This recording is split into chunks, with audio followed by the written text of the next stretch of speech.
जय हिंद साथियों, स्वागत करते हैं आपके अपने यूट्यूब चैनल मिशन यूनिवर्सिटी पर। तो आज हम डिस्कस करने वाले हैं सारे सिलेबस के बारे में कि कौन से कोर्स में आपको क्या क्या पढ़ना है। तो सब सारी चीज़ें जो हैं सेम हैं, अलग नहीं पढ़ना है आपको। थोड़ी चीज़ें हैं जो हर कोर्स में अलग है, जैसे एलएलबी, बीबीए और बीए बीएससी में थोड़ा थोड़ा कॉमन है, मतलब थोड़ा थोड़ा अलग है कॉमन, बाकी सारी चीज़ें कॉमन है।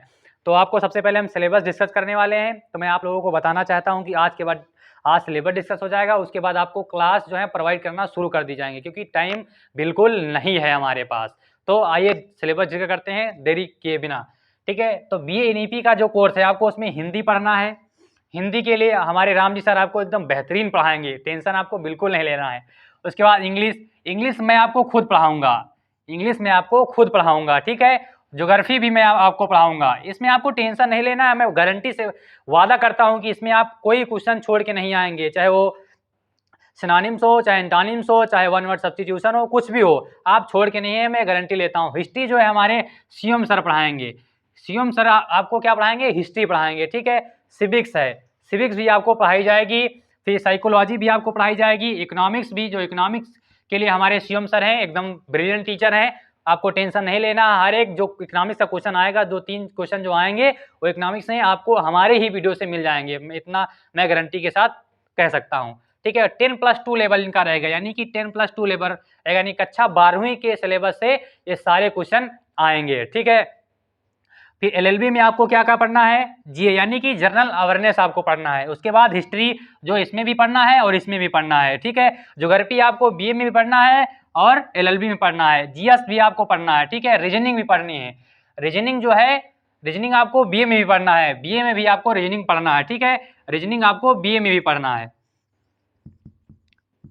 रीजनिंग आपको बीए में पढ़ना है। जो रीजनिंग मैं आपको पढ़ाऊंगा, मैं वादा से कह सकता हूं कि आपके रीजनिंग के कोई क्वेश्चन आप छोड़कर नहीं आएंगे। उसके बाद बीए बीबीए में आपको क्या पढ़ना है? जनरल नॉलेज पढ़ना है, ठीक है। इंग्लिश वही पढ़नी है, रीजनिंग वही पढ़नी है, हर चीज कॉमन है, आपको चिंता नहीं करनी है, आपको हर एक चीज कॉमन है, ठीक है। एक जैसे किसी में मेंटल एबिलिटी अलग है, तो बाकी सिलेबस तो एक ही मिलना है ना। अगर आप एक की तैयारी कर रहे हैं तो आपकी सारी तैयारी हो जाएंगी, नो डाउट, ठीक है। फिर बीए और बीएससी जो योगा होता है, एक योगा कोर्स भी है यूनिवर्सिटी में, तो इसके लिए general knowledge, English, logical reasoning पढ़ना है और जीएस पढ़ना है, ठीक है।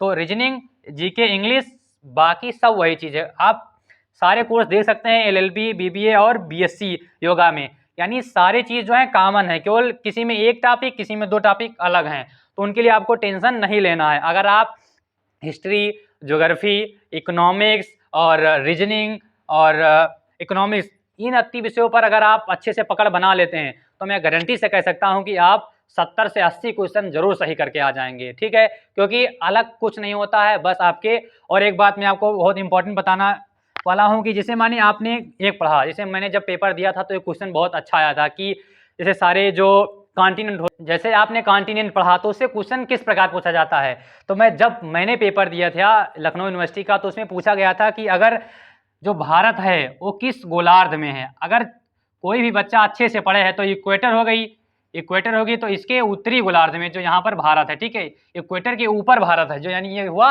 उत्तरी गोलार्ध में भारत है। यानी कि आपको प्रेजेंट ऑफ माइंड दिखाना है, प्रेजेंट ऑफ माइंड आपका चेक करती है। कोई भी अगर एंट्रेंस एग्जाम होता है तो आपका प्रेजेंट ऑफ माइंड चेक किया जाता है, ना कि और कुछ, ठीक है। आपको नॉलेज रहता है अच्छा, लेकिन आप उस नॉलेज को अप्लाई कैसे करते हैं, ठीक है।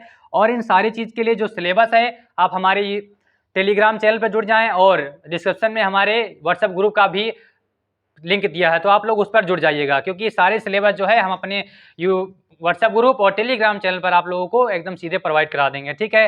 तो बात हो चुकी है अब सिलेबस के बारे में, तो अब देर नहीं की जाएगी, आप लोगों को क्लास प्रोवाइड करना शुरू कर दिया जाएगा। शायद हम सोच रहे हैं आप आज से ही आपको क्लास देनी शुरू कर दी जाए, तो आप लोग अब एकदम से मेहनत से जुड़ जाइए, देरी ना करिए। तो इसी के साथ ही इस सिलेबस के डिस्कस करने के बाद, और मेरा जो नारा है सिलेक्टेड है, सिलेक्शन दिलाएंगे, इसी के साथ जय हिंद दोस्तों।